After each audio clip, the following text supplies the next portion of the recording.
World Cup screening venues.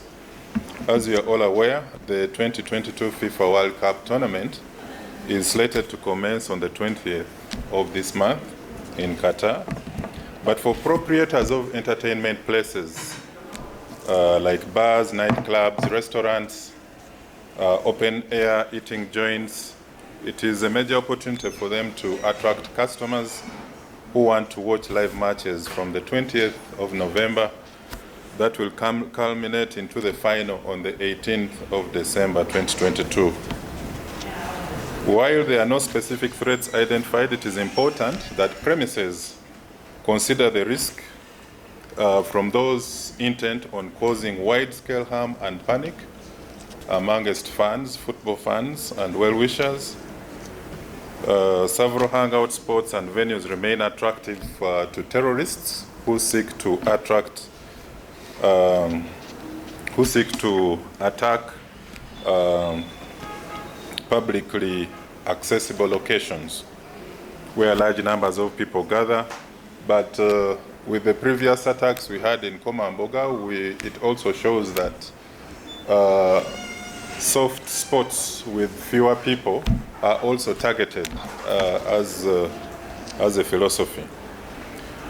You remember the previous attack of 2010, we lost 74 people who were killed in bomb blasts that went off in Chadondo, Kabalagala.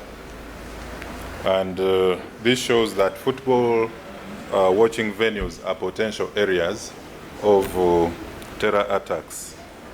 So as Ugandans and visitors, we should know that we are going to watch these games in a threat environment. And of course, we are trying our very best. We are trying everything within our means to ensure that we disrupt these types of threats that could be targeting football watching venues. As a result, we have a few guidelines to proprietors of all venues that will screen the FIFA 2022 World Cup. We ask all venues should draw their security management plans in liaison with the area police. If you're in Naguru here, then we expect you to work with the police at Jinja Road and so on to come up with very robust security management plans. Ensure access controls at the venue, that is entry-exit protocols, are put in place. Sufficient staff numbers to cope with the anticipated numbers of customers. In case of any trouble at the premises or outside the premises, they need to call the police immediately. Avoiding overcrowding. There are venues that you'll find that much as they have reached full capacity, they are always attempt to consider more admissions, which leads to overcrowding, and we want to discourage that. Then checking all fire exits. Fire risks assessments should be in place. Consider the use of plastic glassware, and also we are aware that under 18s may be attracted to watching events and matches in venues, but proprietors should ensure that these young children are not given alcohol during the watching of these football games. Use of illegal drugs are prohibited. Then those who have CCTV, we ask of them to make them fully operational with all cameras recording. In many cases, you find the CCTV is in the manager's office, so you don't have somebody who is controlling and managing them. But we are asking that it's important it is fully operational with an operator. Noise should be kept at reasonable level, especially for those venues that are located in residential areas. Then we also ask, because of the late night games, we ask proprietors to consider making taxi numbers, late night transport, other transport information available to readily assist their customers in leaving the venue safely after the late games, because we anticipate a few challenges when people are returning home under the cover of darkness.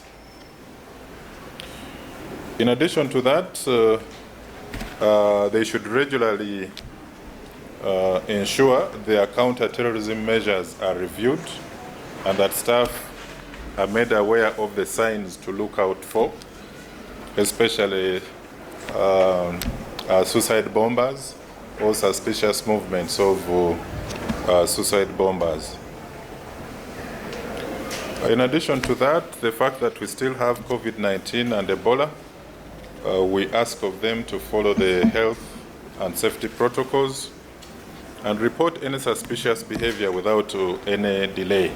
Remember, terrorists also, like all criminals, they tend to reconnoiter, they tend to carry out surveillance of their targets. Remember that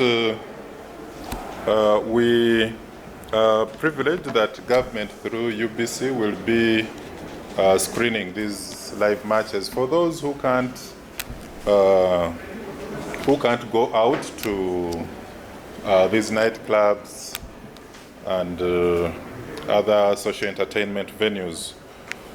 We kindly ask you to watch the World Cup, the FIFA World Cup games from the precincts of your home on UBC TV.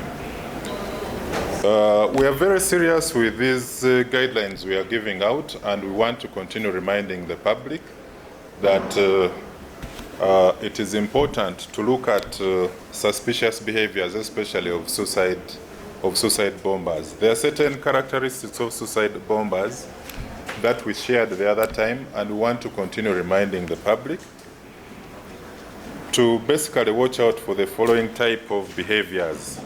Appearance of people who are nervous.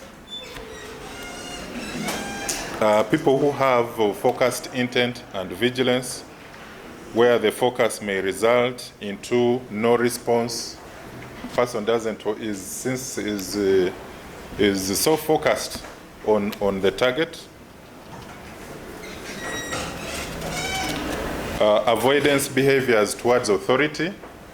Suicide bombers, wherever they see an authority or security around, they'll try to be inconspicuous, maybe praying fervently to him or herself,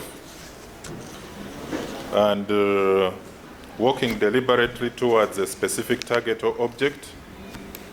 Lack of mobility of the lower torso, because they tend to wear the suicide belt. You find that the lower movement of the torso or abdomen is quite stiff, and the person, is not flexible enough. And so that is just, those are just a few areas of reminder that we wanted to give to the public regarding suicide bombers.